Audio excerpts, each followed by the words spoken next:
మీరు మీరు మాట్లాడతారా? ఏంది ఇంతమంది యువకులు ఉన్నారు కదా, మరి ఇంత భూమి పోతుంటే ఎట్లా? మీరు 2021 అంటే మొన్ననే కదా, 3 ఏళ్ల కింద జరిగిందే కదా, ఎట్లా జరిగింది? మీరు అందరూ ఉండగా మేమందరం అన్ని గోడలు వేస్తుంటే కూడా మేము జేసీపీలకు అడ్డం పడినాం సార్. జేసీపీలు అడ్డం అంటే మా వాళ్ళు కొంతమందిగా కుమ్మకాయ మొత్తం అంతా మా వాళ్ళని ఒకరిని తీసుకోవడం, మాట్లాడము, 50,000 ఇప్పిస్తా, 1,00,000 ఇప్పిస్తా, 2 లక్షలు ఇప్పిస్తా అని తీసుకోవడము. ఈ పశ్చాత్త భయాన్ని తీసుకోండి, మిగతా మాట్లాడదాము, పెద్ద మనుషులు ఉన్నారు కదా చేద్దామని అని చెప్పి చెప్తున్నారు, కానీ ఎవరు న్యాయం చేయట్లేదు సార్. మరి ఎందుకు న్యాయం చేయట్లేరు నాకు అర్థమవుతలేదు. వాళ్ళు పోతున్నారు, సార్ వాళ్ళతో మాట్లాడుతున్నారు, అవతల ఎంత తింటున్నారో తెలియదు. మాకైతే వచ్చేసి 1,00,000 వస్తున్నది, 10,000 వస్తున్నాయి అని చెప్పేసి అనేసరికి మా వాళ్ళంతా మేము పేదోళ్ళమే, మా వాళ్ళంతా పేదోళ్ళమే సార్. ఇప్పుడు వాళ్ళ ఆశ ఏముంటది అంటే 1,00,000 రూపాయలు వస్తే నాకు 5 నెలల జీతం వచ్చిందనే కాన్సెప్ట్ ఏం చేస్తున్నారు, తీసుకుంటున్నారు వచ్చి, కానీ కరెక్ట్ సెటిల్మెంట్ చేయట్లేరు. ఎందుకు చేయట్లేదు అర్థమైతలేదు. ఎన్ని రోజులని ఈ దోపిడికి, ఎన్ని రోజులని బడాబాబులు మొత్తం అంతా మా పేదల మీద పడి మీ సర్పంచ్ ఏడున్నాడు? మీ సర్పంచ్ మా సర్పంచ్ ఏమన్నాడు, మీరు ఆయన ఉద్దేశంలో కూడా తప్పేమని అన్నారు సార్. మా వాళ్ళందరూ ఆయన దగ్గరికే పోతుంటారు. పోయి సార్ మరి మీరు ఉన్నారు కదా, గ్రామ సర్పంచ్ ఉన్నారు, ఎంతో కొంత ఇప్పేయండి, 5 లక్షలు అంటున్నారు, ఇంకో 1,00,000 ఇప్పియండి అంటారు. కానీ ఈ కోట్లు మీరు అన్నట్టు 10 కోట్లు వలుకుతున్నది. 10 కోట్ల భూమిలో ఇప్పుడు అందరికి 20 గుంటల భూమి ఉంటది. మరి మాకు 5 కోట్లు ఇవ్వండి, పోనీ 2 కోట్లు ఇవ్వండి, 1 కోటి అని అడగరు. 1,00,000 ఇస్తారా, 2 లక్షలు ఇస్తారా అంటే ఇక్కడ ఉన్న వాళ్ళు కాదు, ఊరుమున్న పెద్ద మనుషులు అట్లా తీసుకుపోయి ఊరు మొత్తం నాశనం చేస్తున్నారు. ఇప్పుడు ఆల్మోస్ట్ ఇది ఒకవేళ ఈ భూమి పైన మంచి వచ్చింది అనుకో, మీరు ఎస్సీల ప్రతి ఒక్క డెవలప్మెంట్ అయినట్టు ఉంటారు సార్. ఇప్పుడు వచ్చి ఎస్సీలు కూడా తీసుకోండి ఒకసారి, వీడియో తీయండి. ఇప్పుడు డెవలప్మెంట్ ఫర్దర్ డెవలప్మెంట్ ఒకవేళ వస్తాయి, కానీ ఇప్పటి వరకు కూడా మాకు 1 గుంట భూమి లేడలేవు. మరి మీరు అడిగి రావాడు వచ్చిన శ్రీనివాస్ రెడ్డి అడిగినాము, మొత్తం చాలా గొడవలు పడినాము. గొడవలు పడితే ఇప్పుడు నేను గట్టిగా మాట్లాడితే నాకే ఫోన్ చేశాడు ఆయన. నాకే ఫోన్ చేసి మా ఆయనకి ఏం కావాలంటాడు శ్రీనివాస్ రెడ్డి. నాకేం కావాలి సార్? ఇప్పుడు నాతో పాటు అందరికి న్యాయం చేయండి, నాకు ఒక్కరికి ఎందుకు చేస్తారు? 10 మంది మేము ఇక్కడ ఉన్నాం, 40 మంది ఉన్నాము, 40 మంది నాతో పాటు ఉన్నోళ్ళే, అందరికి న్యాయం చేయండి అని చెప్పేసి అంటుంటే వాళ్ళు సరే నువ్వురా అంటారు. కానీ వాస్తవానికి ఎవరికి న్యాయం చేసింది ఏం లేదు. నరసింహారెడ్డి తోటి సెటిల్మెంట్ చేసుకున్నాను శ్రీనివాస్ రెడ్డి, ఆయనే చెప్పాను. ఆయన ఎంపీటీసీ ఆయనతో ఏం సెటిల్మెంట్ అయిందో కూడా మాకు తెలియదు వాస్తవానికి. ఇక్కడ మొత్తం అందరు వచ్చేసి కుమ్మకాయ ఏం చేస్తున్నారు, ఎవరికి ఏమి లా తెలియదు, ఎవరికేమి చదువుకున్నా తెలియదు. మీరు అన్నట్టు వైట్ పేపర్ అవి పెట్టిస్తున్నారు.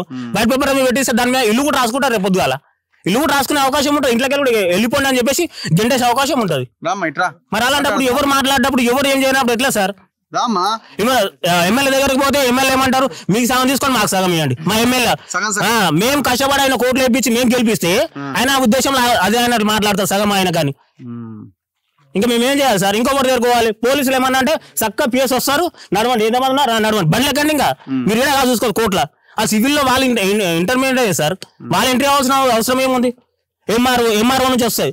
మేము ఆల్రెడీ చాలా అంటే చాలా సార్, గత 5 years నుంచి లాక్డౌన్ ఏమన్నా వెళ్ళిపోయిందో. 21 ఎవరు ఆర్డీఓ ఎంఆర్ఓ ఎవరు ఉండే అప్పుడు? అది పేరు తెలియదు సార్, మాకు పేరు తెలియదు. కానీ ఆర్డీఓ అందరు సార్, ఈ గవర్నమెంట్ నాయకులు, ఈ ప్రజా నాయకులు, ఊరుమున్న పెద్ద మనుషులు ప్రతి ఒక్కరు తీసుకోవడము, పైసలు ఇప్పిస్తాను చెప్పడము, 1,00,000 2 లక్షలు సెటిల్మెంట్ చేయడము, మరి మిగతా డబ్బులు ఇవ్వకపోవడం. మరి ఎందుకు అలా జరుగుతుంది? ఎవరు మోసం చేస్తున్నారు? మీరు మోసపోతూనే ఉన్నారు కదా. మోసపోతూనే ఉన్నాం సార్. మీ వాళ్ళే ఉన్నట్టున్నారు. మా వాళ్ళే ఉన్నారు, మరి మా వాళ్ళే దొంగలు అయ్యారు, మా వాళ్ళే చేస్తున్నారు ఈ పనులని. బయట ఎన్నో రాష్ట్రం నుంచి వచ్చి మీకు ఫోన్ చేసి మిమ్మల్ని రాష్ట్రం నుంచి వచ్చి ఇప్పుడు అట్లనే ఉండుంటే మేము గట్టిన బతుకుతోటి, గట్టిన పంటలు పెట్టుకోవటం, గట్టినే చస్తోటి. ఇదంతా కథ చేయకుండా ఒకటి అయిపోతుండే కదా. కన్న రాజాలు మేము అక్కడ కూడా పట్టలు అవుతాయి అంటే కూడా మస్తు దిక్కులో తిరిగినాం. మా భర్త చచ్చిపోయిన సంది కూడా నేను మొగోళ్ళ దాంట్లో ఒక దాన్ని అడవిలో తిరిగినాం. పట్టలు కాలేవు, ఏం కాలేవు. పన్ను రసీదులు ఒకటి ఇచ్చారు, ఆ పన్ను కట్టిర్రు, వాళ్ళ రసీదులు ఇచ్చారు. ఆ రసీదులు పట్టుకొని కూడా దేశం అంతా తిరిగినాం. మరత కాలేదు అది. వాళ్ళు వచ్చి కూడా భూమి వాళ్ళు మాదే అంటే ఆయన గుంజుకుంటేనే మేము ఇడిచిపెట్టి వాళ్ళ తాను 10 రూపాయలన్నా తిన్నాళ్ళం అయితోటి. వాళ్ళు రాలేరు, వాళ్ళు దున్నుకొని పంట పెట్టుకోరు అన్నారు. వాళ్ళు రమ్మంటారు, వాళ్ళు వచ్చి మమ్మల్ని ఎలగొడితేనే అవ సార్ గిట్లా వాళ్ళదంట భూమి ఎలగొట్టిరు అంటే చెప్తుంటే. భూమి ఆడన్నా అడగాలి సార్, మరి ఆడన్నా రాలేడు కదా. మరి మేము పుణ్యానికి మమ్మల్ని నెత్తి మీద కొట్టి మమ్మల్ని కన్నమ్మ తిప్పల వాడ కూలికి నాలు చేసుకొని బతికేటోళ్ళని మమ్మల్ని బాధ పెట్టి మమ్మల్ని ఎలగొట్టిరు భూమిలోకి వెళ్ళి అంటే మీకు న్యాయమేనా? పెద్ద మనుషులేనా ఇంతకు? మాది కూడా అది ఎకరనే ఉంటది. అందులో నేను పంట పెట్టుకుంటా, నాది ఉన్నది రూమ్ కట్టిన అవతలకే ఉంటది మా భూమి. హలో నరసింహారెడ్డి గారు, నరసింహ గారు బండ నరసింహ గారు, నేను జర్నలిస్ట్ రఘు మాట్లాడుతున్నా, తొలి వెలుగు. నమస్తే అండి. ఇప్పుడు మీ ఊర్లోనే ఉన్నా నేను, ప్రొద్దుటూరులో. చెప్పండి సార్. ఈ ల్యాండ్ ఏందే, ఈ పంచాయతీ ఈ పాపం మన దళితులది అందరిది అదే ప్రాబ్లం సార్, మాది కూడా ఉంది కదా అదే ప్రాబ్లం. మీది కూడా ఉందా ఇలా భూమి? మాది కూడా ఉంది, మాకు కూడా డబ్బులు రాలేదు. దొంగ ఎవడు ఇలా? ఈ దొంగ అంటే ఇప్పుడు శ్రీనివాస్ రెడ్డి సార్ ఇస్తా అని చెప్పి అందరికి ఇట్లానే చేసిండు. ఇస్తా అనేది ఏంది నాకు అర్థం కావట్లేదు. ఇస్తా అనేది ఏంది? భూమి ఎవరిది? భూమి మాదే సార్. భూమి మీదే. వాడిచ్చేది భూమి మీద అయితే లేదు సార్. అక్కడ ఏం జరిగిందంటే సరే రేట్ కు మాట్లాడారు అందరం కలిసి. అప్పుడు ఎంతకు మాట్లాడారు రేటు? వాళ్ళు పెద్ద మనుషులు ముందే మాట్లాడారు సార్. అప్పుడు నాకు పెద్ద మనుషులు ఎవడండి? భూమి ఎవరిదైతే ఆయనే మాట్లాడాలి. పెద్ద మనిషి ఎవడు మధ్యలో? కాదన్న, నేను ఏమంటున్నా అంటే ఎన్ని లక్షలకి ఒక ఎకరం మాట్లాడిరు? వాళ్ళు రకరకాలుగా మాట్లాడిరు అన్న. ఒక రేటు చెప్పు కదా. 10,000, 20,000? 20,000 ఏం మాట్లాడలేదు. 4 లక్షలు, 5 లక్షలు, 50 లక్షల దాకా, 40 లక్షల దాకా మాట్లాడారు. 50 లక్షల దాకా మాట్లాడారు. 4 లక్షలు ఎందుకు ఉంటదన్న మరి అన్యాయం? 2020 ఎట్లా? కేసు వేసినట్టు కేసు వేసిన వాళ్ళకి ఎక్కువ ఇచ్చిండట సార్. కేసు అయిన వాళ్ళకి 4 లక్షలకే మాట్లాడారు. మీరు వీళ్ళ పక్షాన ఉండాలి కదా. మీరు కూడా అటే ఉన్నారు అంటున్నారు కదా ఎవరు కొంతమంది. శ్రీనివాస్ రెడ్డి అంటుండు మావోడే నరసింహారెడ్డిని అడిగాను, నరసింహని అడిగాను. నరసింహారెడ్డి వేరు, నరసింహనే అది చేసింది నరసింహారెడ్డి చేసిండు. తర్వాత అందరిని అడగండి రైతులను అక్కడ ఎవరు చేశారు. అప్పుడు నా హెల్త్ బాగాలేక సెకండ్ టైం డైలీ ఊర్లోకి వచ్చి అందరికి రైతులకు డబ్బులు ఇచ్చి వెళ్ళిండు ఆయన. రైతులందరికి ఎవరికి ఇచ్చిండు? వీళ్ళందరికీ 4 లక్షలు 3 లక్షలు ఇచ్చిండు కదా. అసలు పాపం ఒక ఆమె భర్త చనిపోయింది. ఏం పేరమ్మా? సంతోష్. ఆమె కనీసం ₹1 కూడా రాలేదట కదా అరెకరం భూమికి. మరి వాడు ఎట్లా ఎత్తుకపోతాడు దొంగ? అదే మీరు ఊరోళ్ళు, మీరు పెద్ద మనుషులు కదన్నా. మీరు మాజీ ఎంపీటీసీ అని అంటారు, సర్పంచ్ ఉంటాడు, ప్రజెంట్ ఎంపీటీసీ ఉంటాడు. మీరు అంతా ఏం చేస్తున్నారు సార్? అన్ని మాట్లాడి మమ్మల్ని మోసం చేసి వెళ్ళింది. మరి వాడు వేరే ఊరోడు ఇళ్ళకి ఎట్లా వస్తాడే? మీరు మొత్తం ఇది పలగొట్టి లోపలికి వెళ్ళిపోవాలి కదా. వాడు ఎవడు ఇళ్ళకి రావడానికి? ఆడ ఉన్నోళ్ళందరూ సహకరించారు సార్. ముందు ఎవరెత్తుకున్నారో వాళ్ళు సహకరించారు, కట్టుకున్నాడు, గుల్ల కొట్టించినాం. అంత అయినాకనే మమ్మల్ని వదిలేసి వేరే వాళ్ళతో వెళ్ళిండు అతను. అది ఇప్పుడు ఈమె అడ్వకేట్ ఎవరు? ఈమె అరుణ ఏడుంటది? ఇక వాళ్ళే మాట్లాడారు, మా వాళ్ళే మాట్లాడారు. మీ వాళ్ళు అంటే ఎవరు ఇల్లు? మీ దగ్గరికి ఎవరు వచ్చారు సార్? ఇప్పుడు వీళ్ళంతా రైతులు ఉన్నారు. మన రైతులే పోయి మాట్లాడారు. అప్పుడు ఊర్లోనే మాట్లాడితే తలా 50,000 నేను కూడా ఇచ్చిన అడ్వకేట్ కి. అట్లా అడ్వకేట్ కు ముఖం చూడలే ఏం చూడలే. అందరు 50,000 అంటే అన్న బాలతో పాటు నేను ఇచ్చిన. ఇప్పుడు ఈ డివివి దానయ్యేది కూడా మీ దాంట్లోకే వస్తుందా? అందరిది వస్తుంది సార్. ఆయనకు అన్ని రవిలు బ్యాగరి వెంకటయ్యలు అని ఉంటది వాళ్ళది. వాళ్ళ 4 ఇద్దరు అన్నములు, వాళ్ళ భాగంలో అట్లా ఉంటారు. అందరూ అన్యాయం అయిపోయారు కదా. టోటల్ వేసి మొత్తం అన్యాయం అయ్యారు సార్. మరి ఇంత పెద్ద ఇష్యూ ఇది.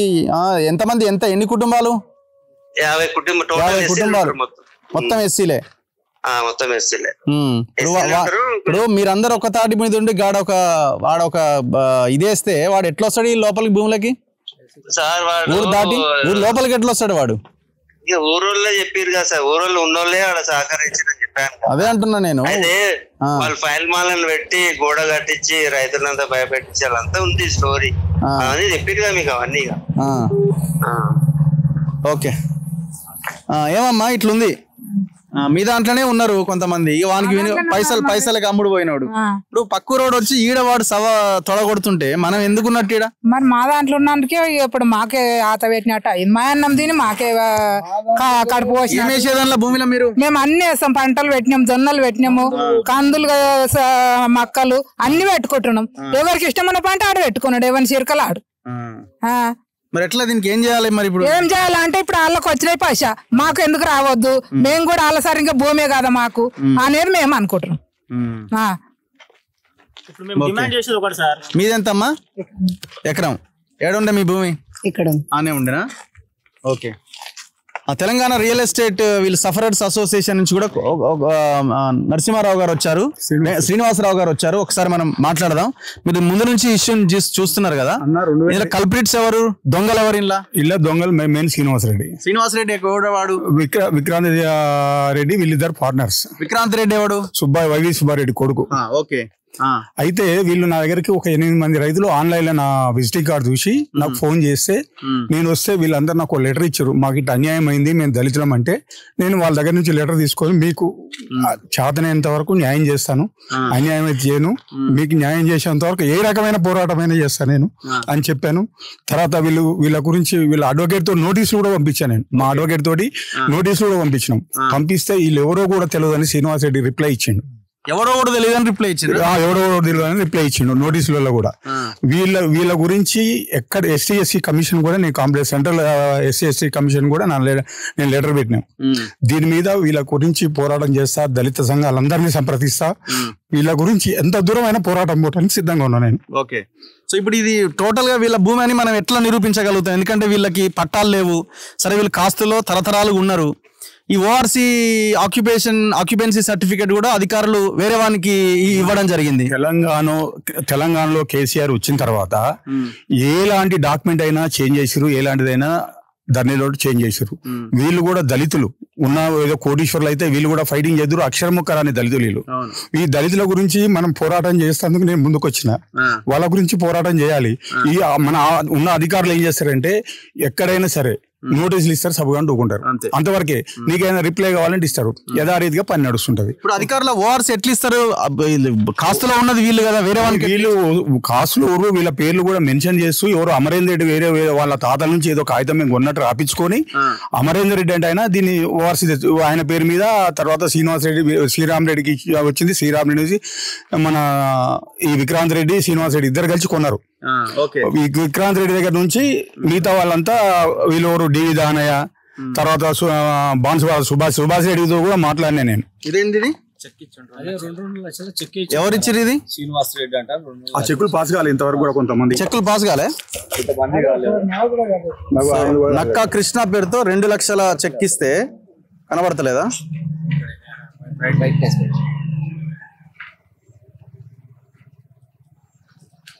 ఓకేలే, దాన్ని స్క్రీన్ లో వేసేద్దాం. ఓకే. అయితే ఓఆర్సీలు పుట్టించి ఈ చెక్ బౌన్స్ కేసులు వేయచ్చు కదా, దాని మీద వేయలేదా మీరు? వాళ్ళకంతా తెలియదు. వాళ్ళ ఈ అడ్వకేట్ దగ్గర కూడా ఫీజు నేను కట్టి వీళ్ళ కోసం పోరాటం చేస్తున్నాను. అడ్వకేట్ దగ్గర ₹1 ఫీజు తీసుకొని వెళ్ళని చేయకుండా ఒక 16 మంది రైతులు వచ్చిన నా దగ్గరికి వస్తే అడ్వకేట్ తోటి నోటీసులు పంపించిన. నోటీసులు పంపిస్తే కూడా వాటి రిప్లై వీళ్ళు ఎవరో కూడా నాకు తెలియదు అని రిప్లై ఇచ్చింది. ఫర్దర్ గా మనం ఇప్పుడు అడ్వకేట్ అరుణ ఎవరు ఆమె తెలుసా మీకు? నాకు కూడా తెలియదు. నేను ఫోన్ లో మాట్లాడితే నా ఫోన్ కూడా కట్ చేస్తుందమ్మా. ఇప్పుడు ఎట్లా దీనికి కార్యాచరణ ఏంది? మీరు కార్యాచరణ ఇప్పుడు దళిత సంఘాలన్నీ సిద్ధంగా ఉన్నాయన్నా. నేను దళిత సంఘాలన్నీ లేపుతాను. నేను ఎస్సీ కమిషన్ లో పోరాటం చేస్తాను. వీళ్ళందరినీ తీసుకుపోయి ఒక రోజు ఎస్సీ కమిషన్ ముందర కూడా నేను ప్రొటెక్ట్ చేస్తాను వీళ్ళని.